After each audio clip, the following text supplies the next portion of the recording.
Hi, I'm Irrigation Dave with Cascade Water Lines. Today, we'll show you how to decommission an irrigation zone.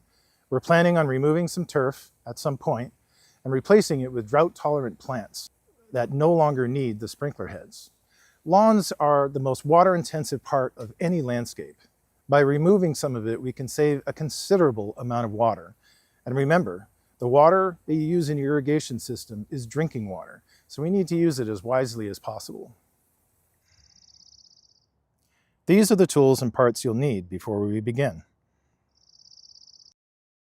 First, we'll need some tools to dig with. A good shovel will help. A hand pick could be an aid as well. Then you want something to cut pipe with. This is a pipe cutter, and it's available at most hardware stores. Hand pruners if you have to cut any of the flex pipe. Glue and primer. Caps. And a hori-hori is always handy. So there's 3 steps to decommissioning your irrigation zone. First one is to go to your controller and remove any scheduled time for that zone. So we go to Set Station Run Times, and we find our zone. In this case, it's Zone 3, and it's set for 20 minutes. So I'm going to zero that out.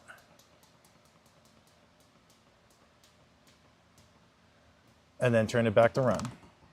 So now there's no time set for that zone to run. That's one way to shut off a zone.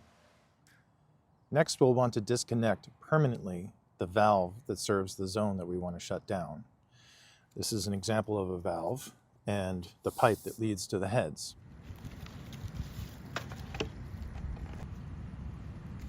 First, you must locate the valve that runs the zone you want to decommission.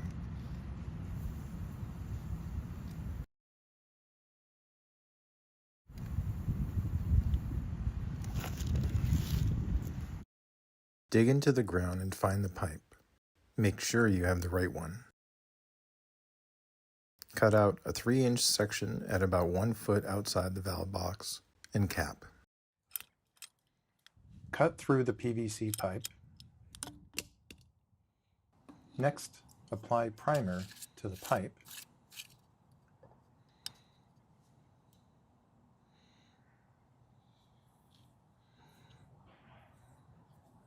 And also apply primer to the inside of the cap.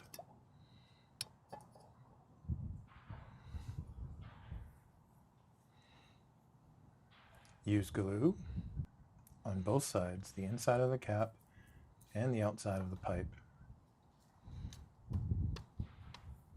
and apply the cap.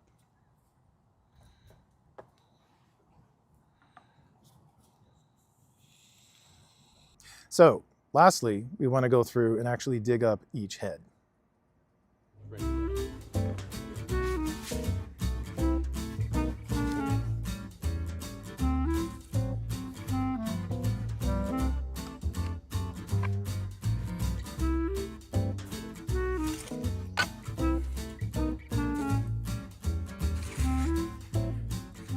So each sprinkler head is attached to a flex pipe in the ground.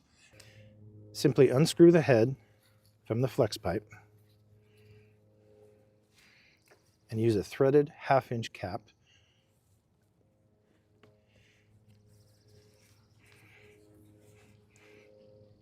and then rebury it. So replacing your lawn with drought-tolerant plants is a smart decision for both the environment and your wallet. Lawns require significant amounts of water, fertilizers, and pesticides, which can be costly and harmful to the environment. Decommissioning an irrigation zone not only conserves water, but also lowers your water bill.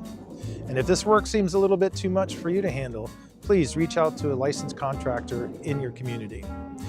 I'm Irrigation Dave with Cascade Water Lines. If you enjoyed this video, please be sure to like, subscribe, and share for more gardening tips. Happy gardening!